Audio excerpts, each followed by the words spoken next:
কি পটভূমিকায় আমরা আজকে এই আলোচনায় উপস্থিত হয়েছি সেটা আপনারা সকলেই জানেন।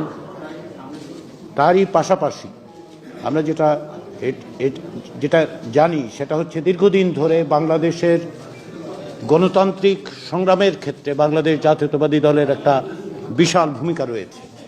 শুধু তাই নয়, বাংলাদেশের রাষ্ট্র সংস্কারের ক্ষেত্রে যে সমস্ত দল দীর্ঘদিন যাবৎ এই দাবি উত্থাপন করেছেন, কর্মসূচি দিয়েছেন, একই সঙ্গে ফ্যাসিবাদী শাসনের বিরুদ্ধে লড়াইয়ের পাশাপাশি রাষ্ট্র সংস্কারের তাগিদ দিয়েছেন, বাংলাদেশ জাতীয়তাবাদী দল তার শীর্ষে, তার অগ্রগণ্য অবস্থান আছে। আমরা 5টি কমিশনের পক্ষ থেকে যে সমস্ত সুপারিশ, তার কিছু সারাংশ এবং যে সমস্ত বিষয়ে আলোচনার মাধ্যমে রাজনৈতিক দলগুলোর সাথে একটা ঐকমত্য তৈরি করে অগ্রসর হতে চাই, সেটা রাজনৈতিক দলগুলোর কাছে দিয়েছিলাম এবং তারই পরিপ্রেক্ষিতে বাংলাদেশ জাতীয়তাবাদী দলের পক্ষ থেকে আন্তরিকভাবে সুচিন্তিতভাবে আমাদেরকে তাদের মতামত জানিয়েছেন।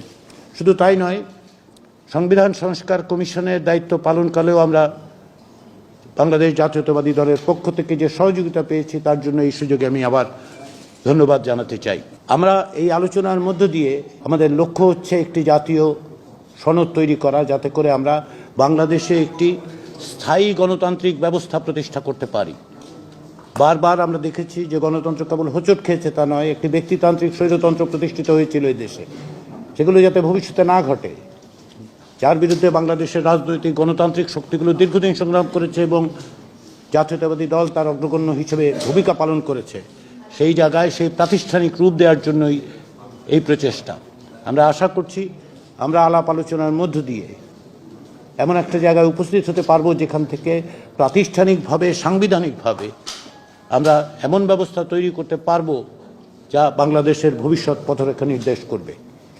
ইতিমধ্যেই বিভিন্ন বিষয়ে জাতীয়তাবাদী দলের পক্ষ থেকে মতামতগুলোর ক্ষেত্রে ঐকমত্য সুস্পষ্ট, কিছু বিষয়ে ভিন্ন মত আছে, সেগুলো আমরা আলোচনা করব এবং আমরা আশা করি আমরা এক জায়গায় আসতে পারবো।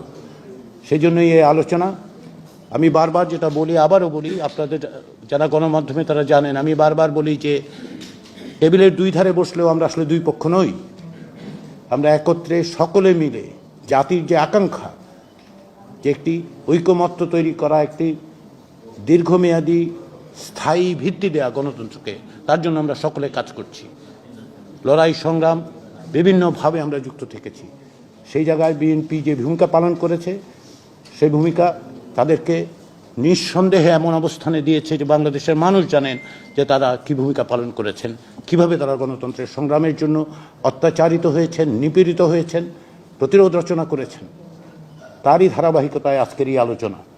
আবারও আমি জাতীয় ঐকমত্য কমিশনের পক্ষ থেকে এবং জাতীয় ঐকমত্য কমিশনের প্রধানের পক্ষ থেকে আপনাদের সকলকে আন্তরিক ধন্যবাদ জানাই।